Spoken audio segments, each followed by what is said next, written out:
ketika tubuh tidak lagi dapat mengatur kadar gula darah atau glukosa dengan baik akibat penurunan insulin dan resistensi terhadapnya.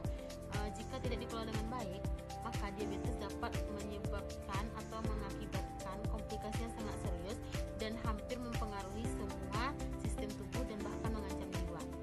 Jadi, diabetes dapat meningkatkan risiko penyakit kardiovaskular dan kerusakan organ, dan berikut saya akan menjelaskan apa-apa saja bahaya utamanya.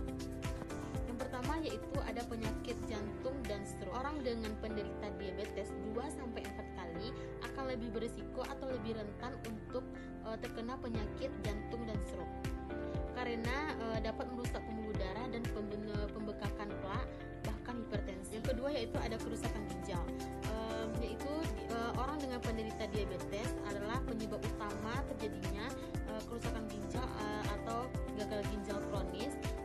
Sekitar 20-40% penderita ini mengalami kerusakan ginjalnya yang bisa berujung pada dialisis dan transplantasi. Yang ketiga yaitu ada masalah mata.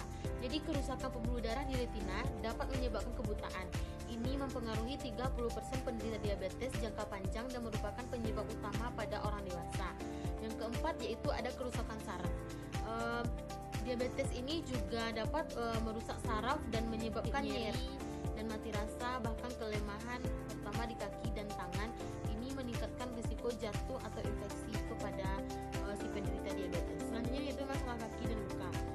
Jadi si penderita diabetes ini akan memperburuk kondisi seperti membuat luka sulit sembuh, berisiko bahkan sampai berisiko amputasi. Diabetes ini bertanggung jawab 50-70% amputasi non trauma. Penderita diabetes ini akan mengalami risiko infeksi dan kekebalan yang lemah.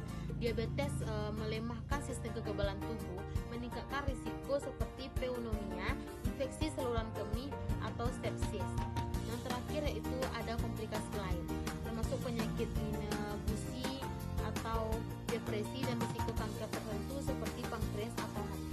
Jadi bahaya ini dapat diminimalkan dengan kontrol gula darah dan diet seimbang seperti olahraga, obat-obatan dan pemantauan rutin. Jadi deteksi ini sangat diperlukan seperti misalkan melalui tes HbA1c atau glukosa darah yang sangat penting untuk mendeteksi dini sebelum terjadinya atau tidak terkontrolnya kadar gula darah tersebut. Jadi salah satu cara pencegahannya itu jika Anda atau orang sekitar Anda memiliki gejala seperti sering haus, sering buang air kecil, dan kelelahan atau mudah lelah, sebaiknya segera konsultasi ke dokter untuk diagnosis dan perawatan deteksi. Kemudian faktor risiko utama seperti BMI tinggi atau obesitas dan gaya hidup merupakan isu kesehatan yang relevan secara global, termasuk penyakit tinggi. Peningkatan kasus DM penyakit tinggi seperti data dari beberapa puskesmas seringkali terkait dengan faktor risiko yang sama ditemukan oleh model atau misalnya riwayat keluarga DM dan obesitas atau BMI tinggi.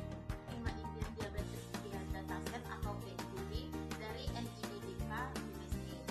Dataset ini berisi data kesehatan perempuan 5 Indian yang berisiko tinggi terkena DM, mencakup variabel seperti glukosa, tekanan darah, BMI, usia, kehamilan, dan insulin. Kemudian saya menerapkan machine learning jenis supervised learning dengan metode algoritma decision tree, bekerja seperti diagram lalir yang mengambil data pasien dan membuat serangkaian atau keputusan seperti pemisahan berdasarkan nilai atribut untuk memprediksi hasil akhir, yaitu apakah seseorang berisiko DM atau tidak berisiko DM. Model ini memprediksi berdasarkan analisis dataset 5, mengidentifikasi